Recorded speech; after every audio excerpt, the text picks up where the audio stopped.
자, 안녕하십니까. 이시민의 주식뉴스공장 7월 첫 번째 거래일이 오픈을 했습니다. 7월 9일 모닝 브리핑을 시작을 하도록 하겠습니다. 주간 전략에서도 코멘트를 드렸던 것처럼 어떤 현상 부분들이 나타났을 때 악재든 어떤 주가 급락이든 아니면 어떤 투자 심리의 공포감 부분들을 조성이 됐을 때 그 이후에 나타나는 첫 번째 현상은 대부분의 현상이 회피를 하죠. 그걸 좀 안 보면 좋겠다.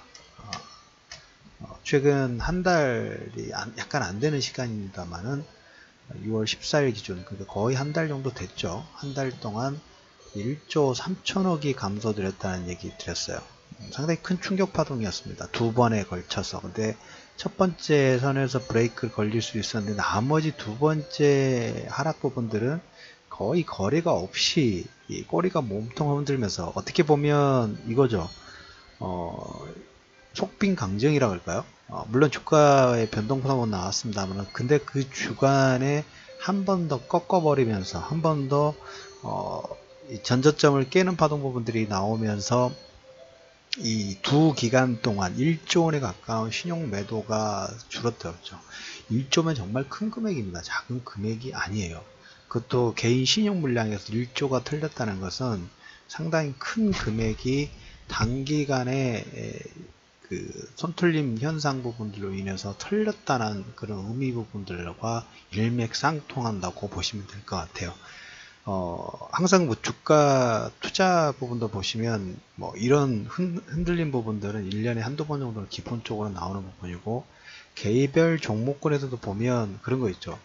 내가 정말 잘 아는 기업인데 회사 실적도 좋고 아니면 회사가 나아가자는 방향도 참 좋은데 시장에서 선택을 못 받는 그런 케이스도 있고 또 거래량이 없이 주가가 계속 힘이 없는 종목군들이 있어요. 근데 어느 종목군이라든지 깊숙하게 조금 분석을 하다 보면 이 회사는 정말 좋은데 왜 이럴까?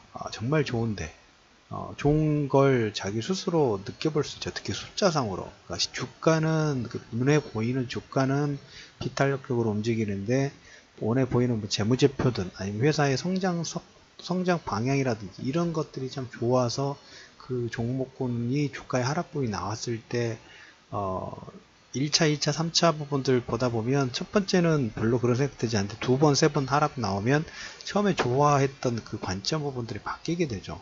요즘이 그런 케이스 부분과 좀 비슷하지 않을까라는 생각을 합니다. 오늘 왜 이 얘기를 먼저 드리냐면 2017년도 우리가 이제 2018년도 7월이지 않습니까? 2018년도 미국과 중국 간의 전체 무역 규모 부분들을 한번 좀 분석을 먼저 드려보고 싶어요. 이번에 그 관세 부과로 인해서 물론 이제 추가 조치로 인한 일부 투자 심리도 일부분이 이번 하락에 반영된 부분이 없지 않아 있습니다만은 우리가 숫자상으로 한번 보면 전체 2011년도 중국이 미국에 수출한 규모는 5,050억 달러입니다. 이제 5,055억 달러인데 이번에 관세 부과가 된 게 340억 달러예요. 전체 10%가 안 되는 금액이죠. 근데 이번에 340억 달러, 그 다음에 또 추가 160억 달러 했으니까 전체 10% 정도 규모고, 미국이 중국에게 수출한 규모는 그 1,300억 달러, 상당히 좀 미비하죠.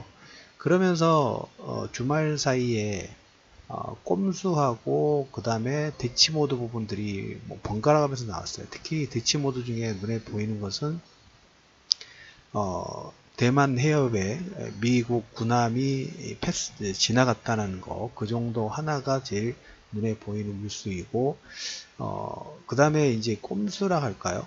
꼼수에서는 중국은 지금 어떻게 보면 추가적으로 160억 달러 정도 있고, 이제 여기에 이제 뭐 규모 부분들을 키우는 것인가.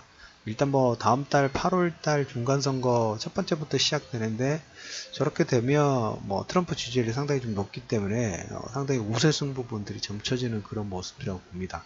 그래서 이 긴장 모드 부분들 그대로 유지될 수 있는 시간상으로 좀 끌고 갈 수 있는 가능성 부분들이 있는데 주말에 눈에 띄는 게 하나가 뭐가 있냐면 중국 같은 경우에는 쓸 수 있는 카드가 그렇게 많지 않다라는 얘기를 좀 드렸죠. 그래서 쓸 수 있는 카드, 그래서 찾고 찾아서 어떤 것을 하냐면, 미국 농수산물이 이제 중국으로 많이 가지 않습니까? 이걸 뭐 뭐 통과 부분들을 지연시키는 거 있죠. 그럼 뭐 체리라든지 대두 같은 경우에, 미국산 대두실은 화물선이 입항이 하루 늦어져 가지고 한 70억 정도 관세를 좀 물었다라는 얘기가 좀 있습니다. 그래서 뭐 이 통관을 지연시키면서 어떤 전략 부분들을 일부 나오고 있다라는 얘기하고, 반대로 이제 손해보는 입장, 우리가 관세 규모로 봤을 때 첫 번째, 미국에서 중국에 많은 그 농산물 부분들의 수출을 좀 하지 않습니까? 그래서 미국 무역 대표부가 어떤 걸 코멘트를 했냐면, 그래서 이 네 가지 빅 이벤트 후에 시장에서 뭐 수급적인 공백 부분도 분명히 있습니다만은, 해외 시장이 견고한 반등 부분들을 이끌었던 하나의 요건을 찾는다고 하면 이 내용이 아닐까 싶습니다. 미국 무역 대표부가 기업들의 피해가 아무래도 감안되죠. 관세가 올라가게 되니까 25% 올라가니까 중국산 제품 중에서 면제를 신청할 수 있는 조건과 기간을 제시를 했습니다. 왜? 자기들이 어떻게 보면 관세에 대한 손해 부분들을 보니까, 이 중국산 제품 중 면제를 신청할 수 있는 조건과 기간을 제시를 했다라는 부분들이 시장에서 그래도 하나의 이슈, 전체 금액 대비는 그렇게 큰 부담스러운 금액 부분들은 아닌데, 그 전에 주가는 이미 상당 부분이 선반영이 됐다라는 부분하고, 그 다음에 불확실성 해소가 일부 진행됐던 부분, 그리고 마지막으로 조금 전에 말씀드렸던 것처럼 무역 대표부가 기업들의 피해를 감안을 해서 부과된 중국산 제품의 면제를 신청할 수 있는 조건과 기간을 제시를 했다라는 부분이 시장에서 긍정적인 뉴스 플로어 부분들로 좀 됐습니다. 이제 어떻게 보면 지금 지난주 후반부터 수급이 상당히 붕 떠 있는 상태죠. 가벼워졌어요. 상당히 많이 가벼워졌습니다. 삼성전자, SK하이닉스도 보면 이번에 마이크론 테크놀로지 영향으로 계속 약세이긴 합니다만은, 우리가 작년 3, 4분기, 4, 4분기부터 우리가 SK하이닉스하고 삼성전자는 메인 중심 종목군은 아니에요.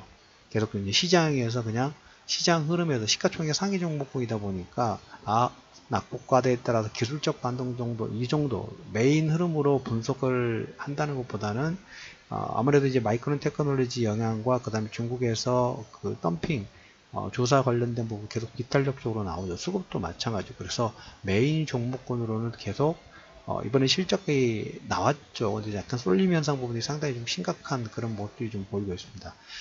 그래서 하지만 이제 낙폭 부분이 나왔기 때문에 이 종목군들이 움직였을 때 우리가 이제 지수의 반등 부분들을 이거 체크를 하고 있기 때문에 시총 상위 종목군을 같이 좀 보는 거예요. 그래서 약세 이유는 마이크론하고 그냥 덤핑 관련된 내용이 주가의 상승을 실적 대비, 실적이 뭐 완전 서프라이즈가 나와야 되는데 또 그 정도까지는 아니에요. 물론 반도체 쪽은 좋아요. 반도체 도 좋은데, 삼성전자 지난번에 말씀을 드렸던 것처럼 디스플레이 쪽과 그 다음에 스마트폰은 글쎄요, 노트 9이 지금 다음 달인가요? 아마 출시 예정 부분인데, 저는 노트 다운 모델보다 내년 초 CES에서 폴더블, 플렉서블이 나올 것입니다. 근데 하반기에 지금 화웨이가 또 이걸 제품을 먼저 출시할 가능성이 있어요. 이게 저는 핵심 키워드가 될 수 있지 않을까라는 생각을 합니다. 그래서 삼성전자, SK하이닉스, D램이나 반도체 쪽 부분들이 좋은데, 기준은 눈높이가 높아져서 작년 3분기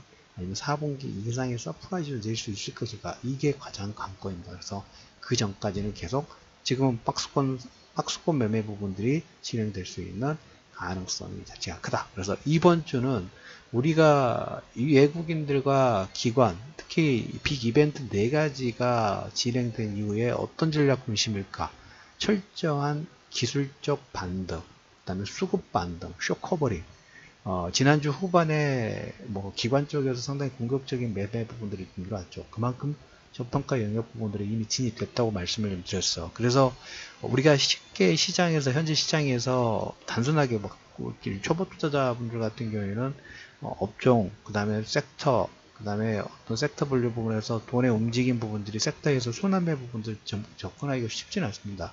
그래서 가장 쉽게 시장을 접근하는 방법 중에 하나는 뭐냐면, 최근에 주가 부분이 한 20% 이상의 급락 부분들이 나왔을 때, 여기서 양봉이라는 장대 양봉 부분들을 하면서 거래량이 최근 뭐 하락분, 한 2, 3주 동안 하락분에 뭐 평일 거래량 2배 내지 3배 이상 정도 거래가 증가되는 종목군은 쇼커버링 부분에 하락분의 최근 3분의 1 이상의 반등 부분이 진행될 수 있는 염두를 두실 필요가 있습니다. 그래서 지금 이번 주는 또 옵션 만기일이 있죠. 옵션 만기일 부분에 따라서 계속 꼬리가 몸통을 흔드는 부분입니다. 흔드는 것 쪽에서 이제까지는 하락에 대한 흔들림 부분이 있다면, 이제는 반등의 강도 부분들을 키울 수 있는 가능성을 열어주실 필요가 있습니다. 그래서 지금 구간에는 단기 트레이딩 하기가 정말 좋은 시장, 이번 주 한 주 동안 진행될 수 있는 가능성을 열어두시면서 7월 9일 이슈맨에 주신 뉴스공장 원의 브리핑을 마무리하도록 하겠습니다.